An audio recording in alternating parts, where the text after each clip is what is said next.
Hello everyone and welcome back to Scholars. I'm Gaurav. I'm here to take you through the ancient history for your civil services examination.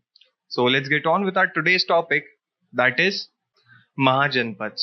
So in the period following the later Vedic age, there was a feeling of occupying land and consolidating territory.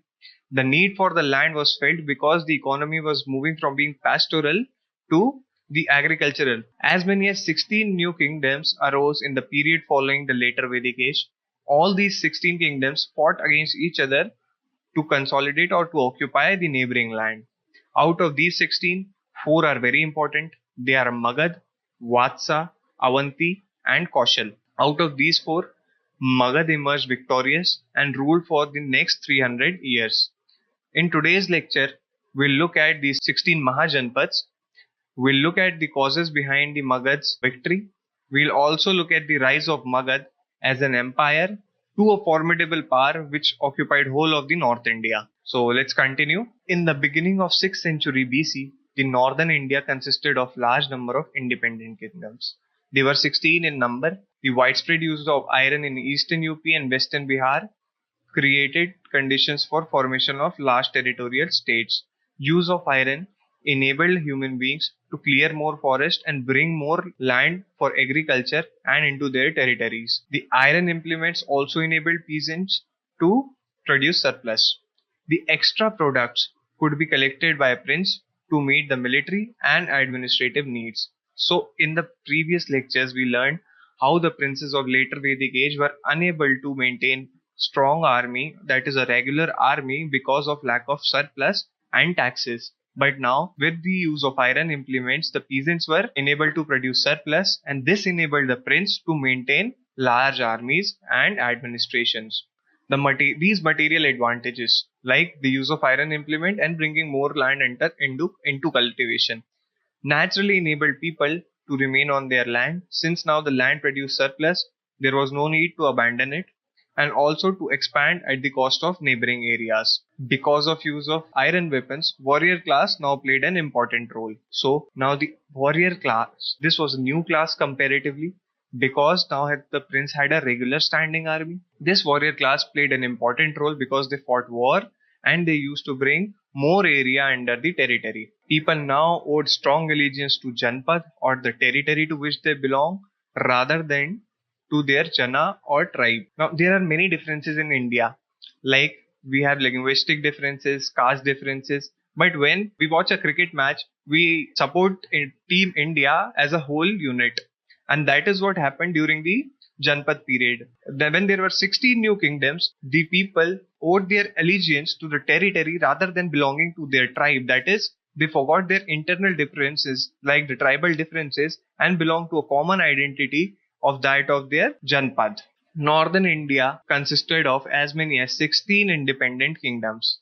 Some of them had monarchical form of government while others were republic. So I hope everything is very clear up till now. Let's move on. While there was a concentration of monarchies on Gangetic plain, the republics scattered in the foothills of Himalaya. So in Gangetic plains, there was a concentration of monarchies, and in foothills of Himalayas, there were republics. Some of the republics consisted of only one tribes. Those are Shakyas, Lichvis, and Malas. In republic, the power of decision making in all matters of the state vested with public assemblies, which were composed of tribal representative or head of families. All decisions were by a majority vote. So this is what republic actually means. It must be very clear. While in monarchy, the king was highest authority and he was all powerful. Now, how do we come to know that there were 16 large kingdoms? Buddhist literature, Anguttara Nikaya, and Jain literature, Bhagavati Sutta, give list of 16 great kingdoms, and they were called 16 Mahajanapads. In course of time, the small and weaker kingdoms submitted to the stronger rulers or gradually got eliminated. So let's go through it once again. Monarchies, they were concentrated in the Gangetic plains. Republics were scattered in the foothills of Himalaya. There were 3 republics which consisted of only one tribe.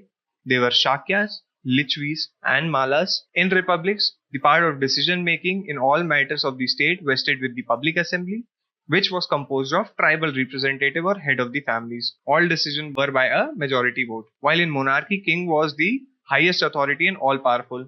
How do we come to know about the fact that there were 16 Mahajanpads? Buddhist text Angutar Nikaya and the Jaina text Bhagavati Sutta gives the list of 16 great kingdoms, and they were called 16 Mahajanpads. In course of time, the smaller and the weaker kingdom either submitted to the strong ruler or gradually got eliminated. So let's continue from here and look at these Mahajanpads. Beginning from the east, we hear of the kingdom of Anga, which covers the modern district of Bhagalpur. This modern district of Bhagalpur is in Bihar. The capital of Anga was Champa, which shows the sign of habitation in the 5th century BC. There is a mud fort dating back to that century. So where is Anga? Anga is the easternmost Mahajanpad. This is Anga. Its capital was Champa. It is in modern day Bhagalpur, that is Bihar. How do we know that when the habitation started here? We came across a mud fort dating to the 5th century BC. Let's move on. Magad. Magad embraced the former district of Patna, Gaya and Shahabad and grew to be the leading state of the time. Its capital was Rajgriha, which was later changed to Patliputra. Where is Magad? Now this is Magad. It occupied the former district of Patna, Gaya and Shahabad. Its earliest capital was Rajgriha, which was later changed to Patliputra. So I hope it's clear. Let's move on. Now, north of Ganges lay the state of Vajji. This is Vajji. This is written Vrijji. It is also called as Vajji, which include 8 clans. The most powerful dynasty was Lichvis, with their capital at Vaishali. So this Vajji consisted of 8 clans. Its most powerful clan was Lichvi and its capital was Vaishali. Further west, we find the kingdom of Kashi. This is Kashi, with its capital at Varanasi. So Kashi's capital is Varanasi. Initially, Kashi appears to have been the most powerful of the state, but eventually it succumbed to the power of Kaushal. Where is Kaushal? This is Kaushal. So what was the capital of Kashi? Capital of Kashi was Varanasi. What was the capital of Magad? Earlier capital was Rajgriha, which was later changed to Patliputra. Capital of Vajji was Vaishali and that of Anga was Champa. Moving on, Kaushal. Now, the Kaushal embraced the area occupied by the eastern UP and had its capital at Shravasti. Capital of Kaushal was Shravasti. This is Kaushal. Its capital is Shravasti. Now, Kaushal had an important city called Ayodhya, which is associated with the story of Ramayana. Excavation, however, shows that it was not settled on any scale before 5th century BC. This fact that excavation shows that there was no settlement of any scale in Ayodhya before the 5th century BC became the basis of the claim that Ramlala's born was totally based on mythological fact, and there is no archaeological evidences of Ramlala being born in Ayodhya. Kaushal. Kaushal also included the tribal republic and territory of Shakya of Kapilavastu. The capital of Kapilavastu is identified with Piparwa in Basti district. Lumbini. Lumbini is situated at a distance of 15 km from Piparwa, Nepal. It serves as another capital of the Shakyas. Ashokan Pillar. In Ashokan Pillar, it is mentioned that it is the birthplace of Gautam Buddha, and this Ashokan Pillar is still at Lumbini. So I hope everything is clear up till now. Let's move on. The neighborhood kingdom of Kaushal lay the republican clan of Malas. This is Mala, whose territory touched the northern border of Vajji. We read this is Vajji. So the Mala's boundary touched the northern boundary of Vajji. One of the capital of Malas was Kushinara, where the Gautam Buddha passed away. This Kushinara and Kushinagar, they are one and the same thing. Further west was the kingdom of Vatsa. Now this is an important one. This here is Vatsa. It was situated along the bank of river Yamuna. Its capital was Kaushambi, near Allahabad. Now, the Vatsa were the Kuru clan. Who were Kurus? They were the amalgamation of Kuru and Bharta clan, who shifted from Hastinapur and settled into Kaushambi. Kaushambi was chosen because of its location near the confluence of Ganga and Yamuna. So, Vatsa was situated on the bank of river Yamuna. Vatsa was inhabited by the clan named Kuru. Kaushambi was its capital. Now, let's look at the another important Mahajanpad, that is Malwa. That was situated in Malwa and its name is Avanti. Here is Avanti. You can see this is Malwa plateau. Now, this Avanti was divided into two parts. That is Northern Avanti and Southern Avanti. The northern part with its capital at Ujjain and the southern part with its capital at Maheshmati competed against each other. But in the sense they competed, which was a major center among the two. But with time, Ujjain surpassed Maheshmati and it became its capital. Ashoka, the emperor of Mauryan clan, was the governor of Ujjain in the earlier stages in the role of Bindusar. So I hope everything is clear up till now. Let's move forward. Now finally, in the mid of 6th century BC, only four kingdoms, that is Vatsa, Avanti, Kaushal and Magad, survived. Rest of the kingdoms, either they got eliminated or they got engulfed by these four kingdoms. Let's look at them one by one and their royal lineage. Vatsa. Vatsa's capital was Kaushambi. Its most popular ruler was Udyan. He strengthened his position by entering into matrimonial alliance with Avanti. So here is Vatsa. It was a neighbor of Avanti. The Vatsa ruler got into matrimonial alliance with Avanti. Apart from Avanti, he got into matrimonial alliance with Anga and Magad. After his death, Vatsa was annexed to Avanti. That is, after the death of Udyan, Vatsa was annexed by Avanti and this whole region became Avanti. Let's look at Avanti. The most important ruler of this kingdom was Pradyota. His full name was Chand Pradyot. He became powerful by marrying Vaswadatta, that is the daughter of Udyan. Who was Udyan? He was the ruler of Vatsa. He patronized Buddhism. The successors of Pradyota were weak and later this kingdom was taken over by the rulers of Magad. Now, the tussle, the war between Magad and Avanti continued for around 100 years. Not exactly they were at war for 100 years, but Magad was not able to annex Avanti for a very long period of time. We'll look about it in the later slides. Let's move forward. Kaushal. Now the king of Kaushal was Prasenajit. His position was further strengthened by the matrimonial alliance with Magad. So this Prasenajit came into matrimonial alliance with Magad. Vatsa came into matrimonial alliance with Avanti. Kaushal came into matrimonial alliance with Magad. His sister was married to Bimbisar and Kashi was given as dowry. After the end of the conflict, Prasenajit married the daughter of Bimbisar. After the death of this powerful king, Prasenajit, the Kaushal became a part of Magad. So this matrimonial alliance was between Kaushal and Magad. Kashi was given as dowry to Magad. After the death of the famous ruler of Kaushal, the Kaushal was annexed by Magad. And similarly, Vatsa was annexed by Avanti. Now let's look at Magad. Of all the kingdoms of North India, Magad emerged powerful and prosperous. It became the nerve center of political activities in North India. Rajgriha was the capital of Magad. During the reign of Bimbisar and Ajatashatru, the prosperity of Magad reached its zenith. Who are these Bimbisar and Ajatashatru? They were the rulers of Haryanka dynasty. We'll study about them in today's lecture. Just remember their name for the time right now. Let's look at the reason why a small kingdom like Magad rose to such a prominence that it became a formidable power in whole of the North India. The Magad enjoyed an advantageous geographical position in the age of iron. Because of the rich iron deposits were situated near Rajgriha, the earliest capital of Magad. So, near Rajgriha, there were deposits of iron. Iron was used to make weapons. It was used to clear forests, and that is why the position of Magad became advantageous. The iron mines were also located in the eastern part of Madhya Pradesh. That is where the kingdom of Avanti is. This is Avanti, this is the eastern part of Madhya Pradesh.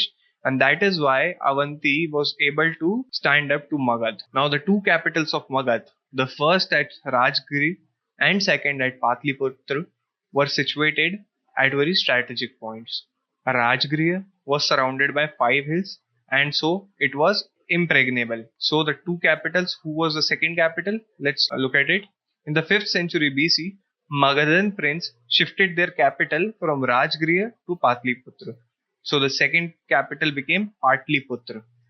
Patliputra was situated at the confluence of 4 rivers. These were Ganga, Gandak, Son and Gaggar. Now the Patliputra was therefore a water fort. Now Patliputra was surrounded on all the sides by water. That is why it came to be known as Jaldurg, and that is why it was also impregnable. So let's take a quick recap. Magad enjoyed advantageous geographical position because its capital was near to the iron reserves. Similarly, Avanti also was located near iron rivers, and that is why he was able to stand up to Magad. Two capitals of Magad, that is Rajgriha and Patliputra, they were located very strategically. Rajgriha was surrounded by 5 hills, while Patliputra was surrounded by 4 rivers.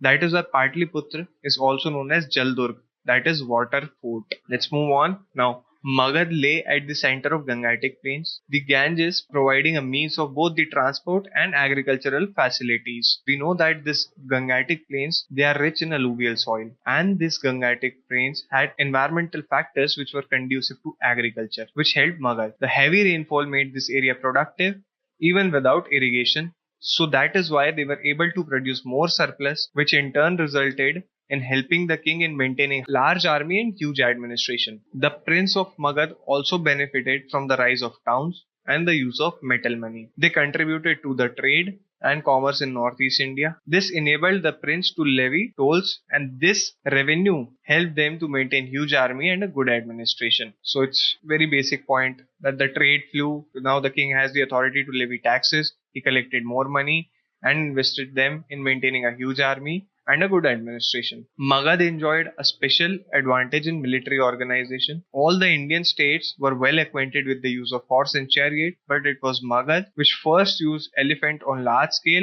in its war against its neighbor.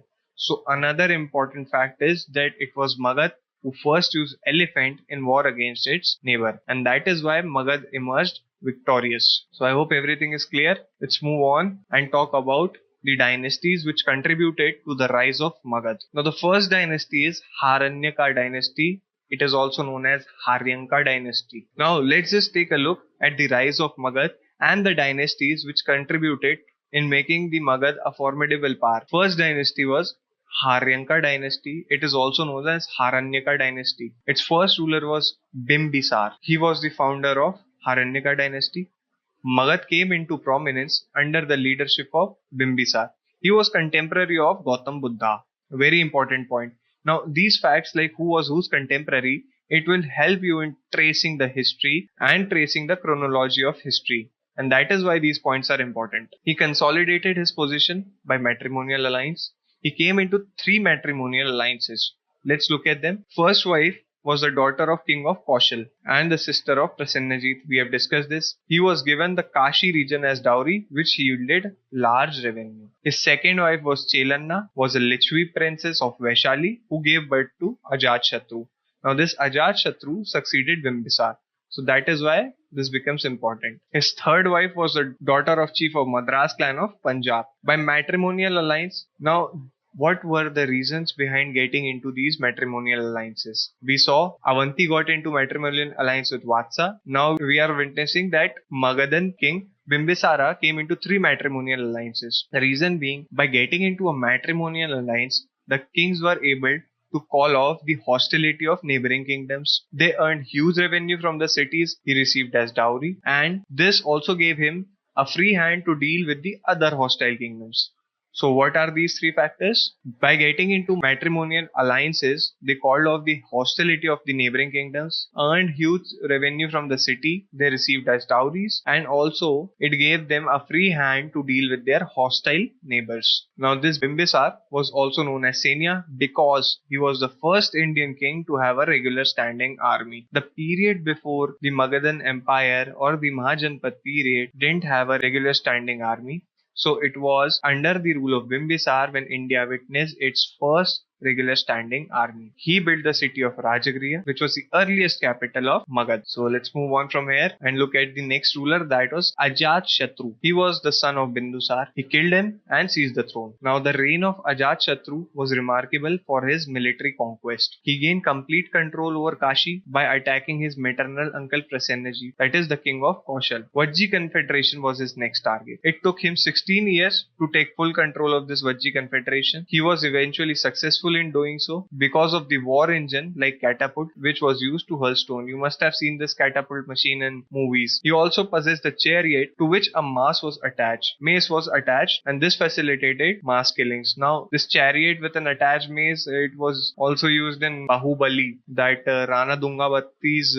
Rath. So let's move on. After the annexation of Kashi and Vaishali, Magad became the most powerful territorial power in the Gangetic Valley. So the Ajatshatru increases the land area of Magad and made it the most formidable power, that is the most powerful territory in the Gangetic Valley. This was his important contribution to the rise of Magad. The successor of Ajatashatru was Udayin. His reign is important because he was the one who shifted the capital from Rajgriha to water fort, that is Jaldurga, Patliputra. This was the only important contribution of Udayin to the rise of Magad. His successor was weak, and the last ruler of Haranyaka dynasty or Haryanka dynasty was Nagdasha. So let's just take a quick recap. Bimbisara was the founder of Haryanka dynasty. He was the contemporary of Gautam Buddha. He got into 3 matrimonial alliances. First was with the daughter of king of Kaushal, that is Prasennajit, and Kashi was given to him as dowry. Second was Chelanna. She was a Lichvi prince from Vaishali. She gave birth to Ajatashatru. His third wife was the daughter of chief of Madras clan of Punjab. By matrimonial alliances, he called off the hostility of his neighbor, earned huge revenue from the city he received in dowry, and it also gave him free hand to deal with the other hostile states. He was known as Senya because he was the first Indian king to have a regular standing army. He built the earliest capital of Magad, that is Rajgir. Now Ajatashatru increased the land area of Magad by following the policy of aggression. It took him 16 years to take control of Vajji. Vaishali and Kashi were the 2 states which he annexed, and it made Magad the most powerful territory in the Gangetic Valley. Udayin, his only development was he changed the capital from Rajgriha to Patliputra. His successors were weak, and the last ruler of this dynasty was Nagdasha. So I hope everything is clear to all of you. For more such videos, log on to Skholar. That will be all. Thank you.